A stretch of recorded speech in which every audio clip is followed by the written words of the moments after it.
The security camera timestamp reads 3:47 a.m. when she first appears. A translucent figure in a maid's uniform pushing her cart down the dimly lit hallway of the Riverside Motel. And what makes your blood run cold isn't just that she's cleaning a room where a man died 3 weeks ago. It's that she shows up every single night at the exact same time, performing the exact same routine, as if trapped in an endless loop of servitude. Can you imagine checking into a motel only to discover that the person who cleaned your room doesn't exist anymore? The footage doesn't lie.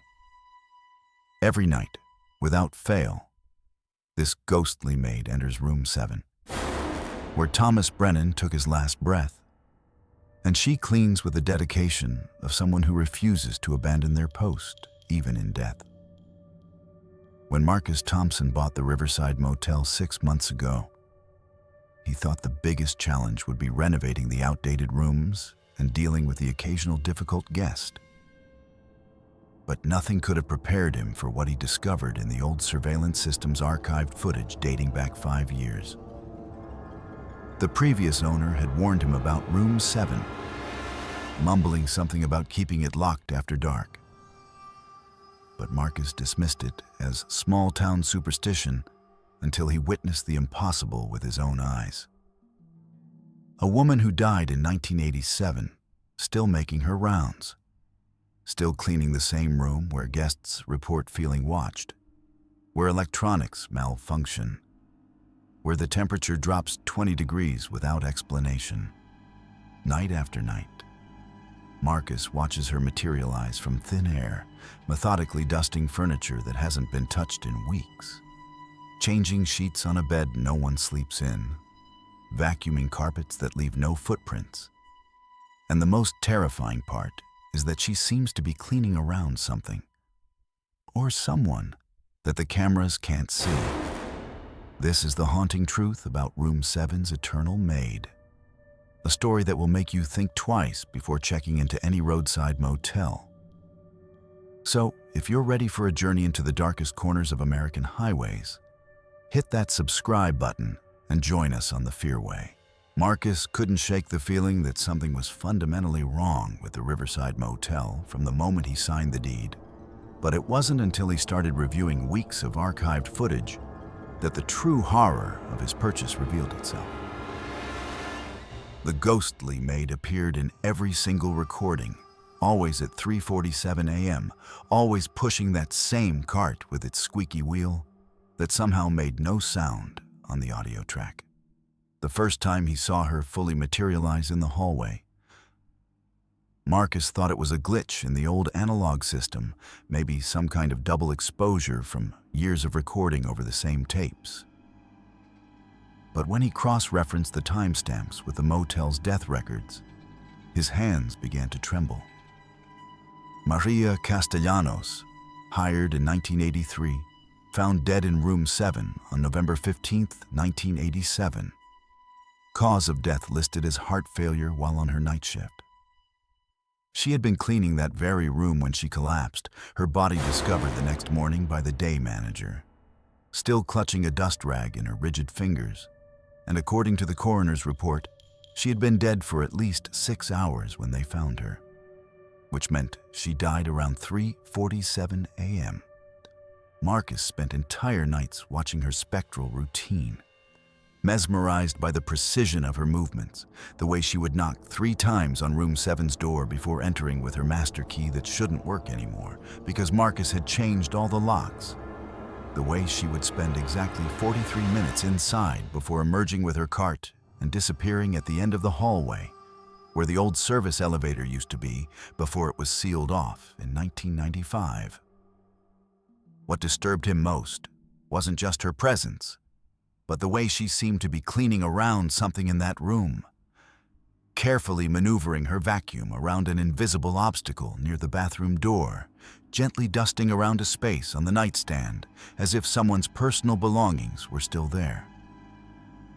And sometimes, God help him, she would pause and appear to be listening to someone speaking, nodding her translucent head and understanding before resuming her work.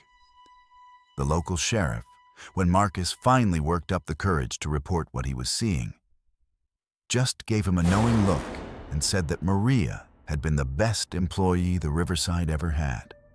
Never missed a shift in 4 years, took pride in her work like nobody else, and maybe that's why she couldn't leave. Some people, the sheriff said, define themselves so completely by their job that even death can't clock them out. Marcus tried everything to stop her appearances. He removed all the cameras from the second floor, had a priest bless the motel, even tried boarding up room 7 completely. But every morning he would find the boards removed, stacked neatly against the wall, and fresh vacuum lines in the carpet that no living person had created. And when he installed new digital cameras, there she was again at 3:47 a.m., pushing her cart with the dedication of someone who had found their purpose and refused to abandon it, even if that purpose existed in a realm between the living and the dead. The situation escalated when Marcus discovered that room 7 had a history far darker than just Maria's death. Uncovered through yellowed newspaper clippings in the motel's basement that revealed 3 separate incidents in that exact room. In 1962, a traveling salesman named Harold Freeman was found dead of an apparent overdose. In 1974, a young woman named Jennifer Park died in her sleep from unknown causes. And most recently, 3 weeks before Marcus bought the property, Thomas Brennan had suffered a fatal heart attack while staying there alone. Each death occurred in the early morning hours, and when Marcus checked the old guest registries against the dates, he found something that made his skin crawl. Maria had cleaned for each of these guests the night before they died, her signature appearing on the housekeeping logs with the same neat handwriting she'd used for years. The pattern became undeniable when Marcus started interviewing former employees who still lived in town. Elderly people who remembered Maria as a quiet, dedicated woman who spoke little English but understood everything through the universal language of hard work. And they all mentioned the same peculiar detail. Maria had an uncanny ability to know which guests were troubled, often spending extra time cleaning their rooms, leaving small origami birds on their pillows that she folded from newspaper, a gesture of comfort that guests either cherished or found unsettling. One former desk clerk, now in her 80s, revealed that Maria had lost her own son in a car accident just months before her death. And she'd thrown herself even deeper into her work, treating every guest like family, checking on them during her rounds even when their rooms didn't need cleaning. And perhaps that maternal instinct had somehow survived her physical death, transformed into something more sinister. Marcus noticed that whenever Maria's ghost cleaned room 7, she would spend an unusually long time arranging the pillows, smoothing the bed sheets with translucent hands that seemed to linger over the exact spot where each person had died. And sometimes the camera would capture what looked like her lips moving, as if she were singing a lullaby or whispering a prayer in Spanish that the audio couldn't pick up. The breaking point came when Marcus decided to spend a night in room 7 himself, armed with cameras, EVP recorders, and enough coffee to stay awake. But at 3:47 a.m., when the temperature plummeted and his breath became visible, he saw her with his own eyes. Not through a screen, but standing right there in the doorway. Her face a mixture of sorrow and determination. And she began cleaning around him as if he were just another piece of furniture. She worked methodically, never acknowledging his presence directly. But when she reached the bed where he sat, frozen in terror, she paused, tilted her head, and for one horrifying moment, Marcus swore he could see tears streaming down her translucent cheeks as she reached out with one ghostly hand toward his chest, right where his heart was racing. and he understood with terrible clarity that she wasn't just cleaning the room. She was preparing it. Preparing him for whatever had taken the others who had died in this cursed space. Marcus fled room 7 that night. But the encounter had fundamentally changed something within him, leaving him with an obsession to understand why Maria's spirit remained bound to this specific duty. And through weeks of research in county records and conversations with Maria's surviving relatives, he uncovered a tragedy that explained everything. The night Maria died of her heart attack, she had been rushing to room 7 because a guest had called the front desk complaining of chest pains. But the desk clerk had dismissed it as anxiety and never sent help. And Maria, going against protocol, had grabbed the first aid kit and ran toward the room, dying in the hallway just feet from the door, her last living thought being that she had failed to save someone who needed her. The weight of this revelation drove Marcus to investigate further, discovering that the motel's previous owners had known about Maria's ghost for decades, but had kept room 7 operational out of greed, charging premium rates to paranormal enthusiasts, while hiding the fact that every person who stayed more than 3 nights in that room reported increasingly severe heart palpitations, nightmares of drowning in darkness, and the overwhelming sensation of being slowly pulled somewhere they didn't want to go. Marcus found a hidden compartment in the motel's office containing dozens of complaint letters that had been intercepted and never sent to authorities. Letters describing how guests would wake up at 3:47 a.m. to find their belongings meticulously arranged, their clothes folded with impossible precision, and sometimes finding those small origami birds placed directly over their hearts while they slept, made from newspaper obituaries that wouldn't be printed until days later. The truth became even more disturbing when Marcus discovered that room 7 had been built on the site of an old migrant workers' quarters where, in 1955, 7 workers had died from carbon monoxide poisoning due to a faulty heater, their bodies not discovered for 3 days, and Maria had been one of the few locals who had fought for proper burials for these forgotten souls, spending her own meager savings to ensure they received proper rites. Now Marcus understood that Maria wasn't just cleaning room 7. She was standing vigil, trapped between her duty to the living and her promise to the dead, forever trying to prevent more souls from joining the growing collection of spirits that the security cameras couldn't capture, but that Maria seemed to tend to with the same devotion she showed to her cleaning. The final piece of the puzzle fell into place when Marcus noticed something in the footage he had previously missed, in the reflection of the bathroom mirror, visible only for a fraction of a second when Maria passed by. There were shadows of other figures standing behind her, waiting, watching. And in that moment, Marcus realized that Maria wasn't preparing the room for death. She was the last barrier preventing something far worse from crossing over.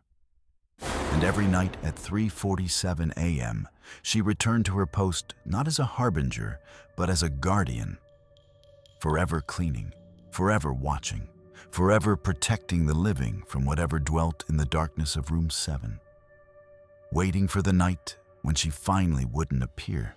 The revelation that Maria was holding something back changed everything for Marcus, who began experiencing the haunting firsthand when he decided to spend a night in room 7 himself, armed with recording equipment and a determination to communicate with a trapped spirit. But nothing could have prepared him for what happened when 3:47 a.m. arrived, and the temperature plummeted so drastically that frost formed on the inside of the windows despite it being mid-July. Maria appeared as always, but this time she moved differently, more urgently, her translucent form flickering like a dying fluorescent bulb as she cleaned with desperate intensity. and Marcus watched in horror as she began writing something in the dust on the dresser mirror. Not with her finger, but with her very essence. Each letter draining more of her visible form until she was barely a whisper of light, spelling out, "They're getting stronger." The security footage from that night would later show Marcus speaking to empty air. But what the cameras couldn't capture was Mariah showing him visions of what really happened in room 7. The 7 workers who died in 1955 hadn't simply succumbed to carbon monoxide poisoning, but had been deliberately murdered by the landowner who locked them inside and tampered with the heater to avoid paying their wages.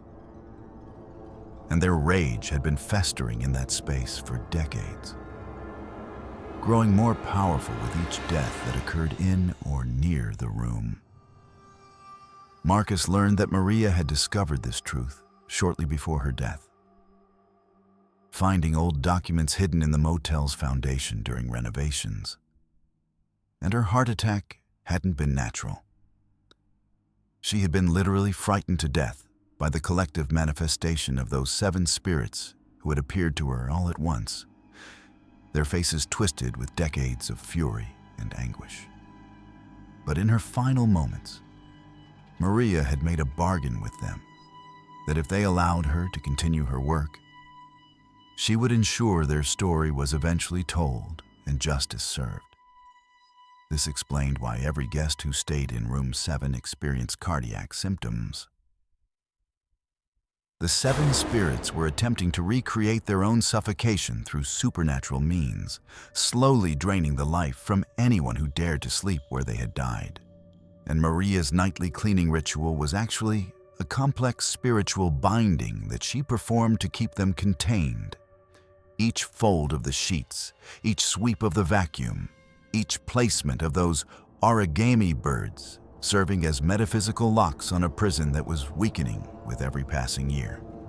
The most terrifying discovery came when Marcus found Maria's diary hidden in the motel's basement. Her final entry dated the day before her death, describing how the 7 spirits had begun to merge into something else entirely. A collective entity of pure vengeance that she called the Forgotten, which fed on the fear and life force of the living.